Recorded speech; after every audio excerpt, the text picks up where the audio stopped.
नमस्कार दोस्तों, आप सबका स्वागत है हमारे चैनल एस्ट्रोवर्ड में। अगर आपने हमारे चैनल को अब तक सब्सक्राइब नहीं किया है तो अभी सब्सक्राइब करें। दोस्तों, सबसे पहले आप इस वीडियो को लाइक कर दीजिए, क्योंकि बाद में आप लाइक करना भूल जाते हैं। तो प्लीज इस वीडियो को टक से लाइक कर दिए, और लाइक करने में आपका कुछ नहीं जाएगा, तो प्लीज लाइक कर दें। तो चलिए शुरू करते हैं वीडियो। नवरात्रि में तमाम तरह के प्रयोग किए जाते हैं और बहुत सारे लोग टोने टोटके करते हैं, तांत्रिक क्रियाएं करते हैं, ताकि जीवन में सुख शांति बनी रहे और माता रानी जो शक्ति स्वरूपा है वो हमारे जीवन के हर कष्ट को दूर करती है। शारदीय नवरात्रि इस बार का शुरू हो चुका है और नवरात्रि खत्म होने के पहले लौंग का विशेष प्रयोग आपके भाग्य को चमका सकता है, आपकी किस्मत को चमका सकता है। लेकिन कैसे, आज हम यही तो जानेंगे विस्तार से। तो देखिए, सबसे पहली बात तो माता रानी इस बार घोड़े पर सवार होकर आई हैं और भैंसे पर सवार होकर जाएंगी। पर लौंग के प्रयोग से कैसे अपने भाग्य को चमकता हुआ आप देखेंगे। सबसे पहली बात तो माता रानी के 9 स्वरूपों का अलग अलग भोग होता है, अलग अलग पुष्प अर्पित करती हैं, अलग अलग उनके कपड़े पहनाते हैं। लेकिन कुछ विशेष प्रयोग करने से पुण्यता ये एक, बस ये समझ ले कि ये हमारा ना तांत्रिक प्रयोग है ना टोटका, ये ज्योतिषीय उपाय है जो आपके भाग्य में आ रहे अवरोध को समाप्त करेगा और माता रानी की कृपा भी आप पर बरसेगा। क्योंकि इन 9 दिनों में आप सूर्य को भी मजबूत कर लेते हैं, चंद्रमा को भी मजबूत करते हैं, और यहाँ तक कि मंगल, बुध, गुरु, शुक्र और शनि को भी मजबूत करने का आपको विशेष से प्रयोग करने के लिए हम बताएंगे और बताते भी हैं, ताकि आपके जीवन में अंदर कोई भी कमी ना रह जाए। ऐसी कोई कभी दिक्कत है तो वो भी दूर हो जाए।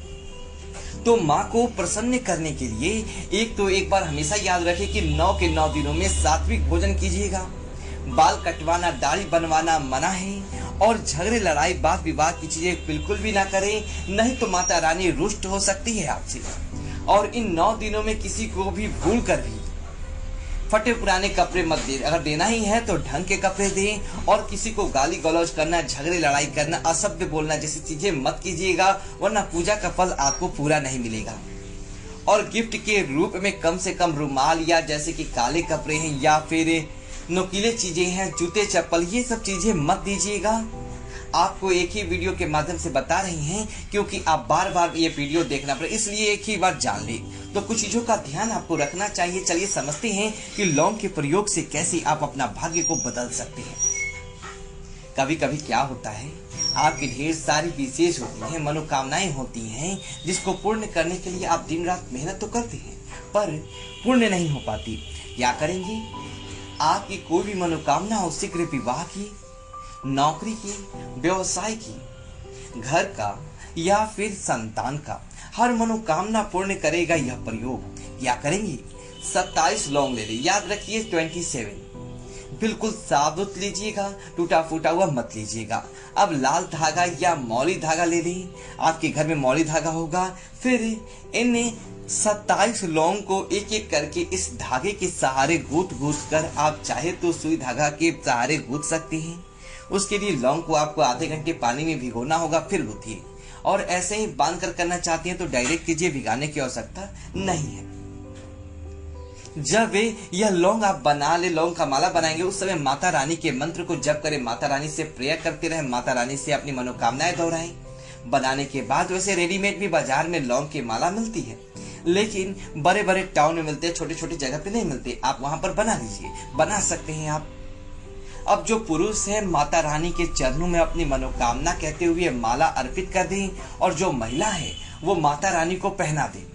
घर का कोई एक सदस्य यह प्रयोग हर किसी के मनोकामना को कबूल कर सकता है, लेकिन ये माला आप माता रानी के पास ही रहने दीजिएगा। जब 10वीं तिथि होगी तब इसको उठाकर संभाल कर रख दीजिए पास में। फिर बाकी जितने सामान रहेंगे पूजा पाठ के, उसको आप विसर्जन कर दीजिएगा। तो इस माला को आप माता रानी को पहनाइए, मनोकामना आपकी जरूर पूरी होगी। माता रानी को मनाने के बहुत सारे उपाय होते हैं, उसमें से एक और उपाय होता है, और वो होता है एक खास उपाय जो आपको करने हैं रात में 11 से 12 बजे के बीच। इस नवरात्रि में किसी भी दिन कर सकते हैं। 9 दिनों में किसी भी दिन कर सकते हैं आप, कोई दिक्कत नहीं है, लेकिन रात में करना है, दिन में नहीं। रात 11 से 12 के बीच स्नान वगैरह कीजिए, साफ सुथरे धुले हुए कपड़े पहन ले और आप अपने पूजा स्थान पर माता रानी की चौकी के पास आप एक घी का दिया जलाएं। अब वहीं पे बैठ जाइए, संभव हो तो दीपक में भी एक लौंग रख लीजिए। इसके बाद आप उपाय करें, थोड़ा सा आप सिंदूर ले लें, लाल सिंदूर लीजिएगा। सिंदूर लेने के बाद आप एक लौंग ले, बिल्कुल साबुत लौंग लेना है आपको, टूटा फूटा हुआ मत लीजिएगा। लौंग लेने के बाद इस सिंदूर में आप थोड़ा सा पानी डालकर गीला करें। लौंग को कलम बनाना है और सिंदूर को इंक बनाना है, यानी कि स्याही। एक सादा कागज ले लें, सादी यानी मैथ वाला कागज, आपको रूलिंग नहीं लेना, याद रखिएगा। आप इस कागज पे इस लौंग को सिंदूर में डिप करते हुए अपनी मनोकामना लिखिए। अब आपको विवाह करना, लिखिए शीघ्र विवाह, खर्चा, ये घर अपना घर लिखिए, जितनी भी मनोकामना है सारे विशेष को लिख दी। अब इसके बाद आप क्या करेंगे, इसके बाद आपको अपना नाम सबसे नीचे लिखना है, अपना नाम, इसी से सिंदूर और इसके सहारे ही अपना नाम लिखें। अब इसके बाद आप ये जो कागज है इसको मोड़िए, माता रानी के पास रखें, फिर उठा के इस दीपक के नीचे जो आपने जलाया उसको मोड़कर रख दें। रात भर रहने दे वहीं पर दीपक के। अगले दिन इस दीपक को उठाकर साइड में रखिए और कागज को उठाकर आप माता रानी के चरणों में रख दें। अब इसको नवरात्रि में 9 दिनों तक रखे रहिए, यूं ही रहने दीजिए। और 10वें दिन जब आप सब कुछ सामान्य विसर्जित करिएगा तब इस कागज को और दीपक को भी विसर्जन कर दीजिएगा।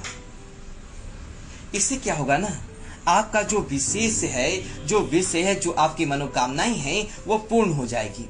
और मनोकामना पूर्ण होने के साथ आपके जो जीवन के कष्ट है वो भी दूर होंगे। ये विशेष प्रयोग है, इसको जरूर करें। आप महिला है, पुरुष है, कोई भी है, कर सकते हैं। इस 9 दिनों में रोज शाम में या तो घी के दिए में आप लौंग डालकर आप माता रानी को दिया बाती करें। वैसे दोनों ही दिन आप दिया जला सकते हैं, सरसों के तेल का भी और घी का भी, दोनों ही जलाने का विधान है। लेकिन सरसों के तेल का दिया जलाने से शत्रु विरोधी दबे रहते हैं और घी का जलाने से जीवन में धन सुख समृद्धि बढ़ता है। अगर संभव हो और आपके पास से जैसे कपूर है तो कपूर और लौंग को जलाकर पूरे घर में धूप दीजिए। इससे निगेटिव ऊर्जा दूर हो जाती है और आपके घर में खुशियां आ जाती है। तो इस नवरात्रि में लौंग का विशेष प्रयोग किया जाता है। सबसे अंत में एक और उपाय जान ली, आप नवरात्रि में किसी भी दिन एक लौंग ले ले, अपने बाएं हाथ में अपने घर के सभी सदस्य के सर से उल्टा वार ले। अब इस लौंग को अपने घर से बाहर निकलकर आप उत्तर दिशा की ओर फेंक दें। जो भी जीवन में धन से संबंधित परेशानी होगी वो समाप्त हो जाएगी और आपके जीवन की जो परेशानी है वह समाप्त होने के साथ सब कुछ आपको मिलने लगेगा। तो बहुत से सिंपल उपाय हैं, आप जरूर करें और माता रानी की कृपा बरसते हुए भी आप देखें। हम आपसे दोस्तों विदा लेते हैं। दोस्तों यदि आपको वीडियो अच्छी लगी तो वीडियो को लाइक करें और कमेंट बॉक्स में जय माता दी लिखिए और हमारे चैनल को सब्सक्राइब करें। धन्यवाद दोस्तों।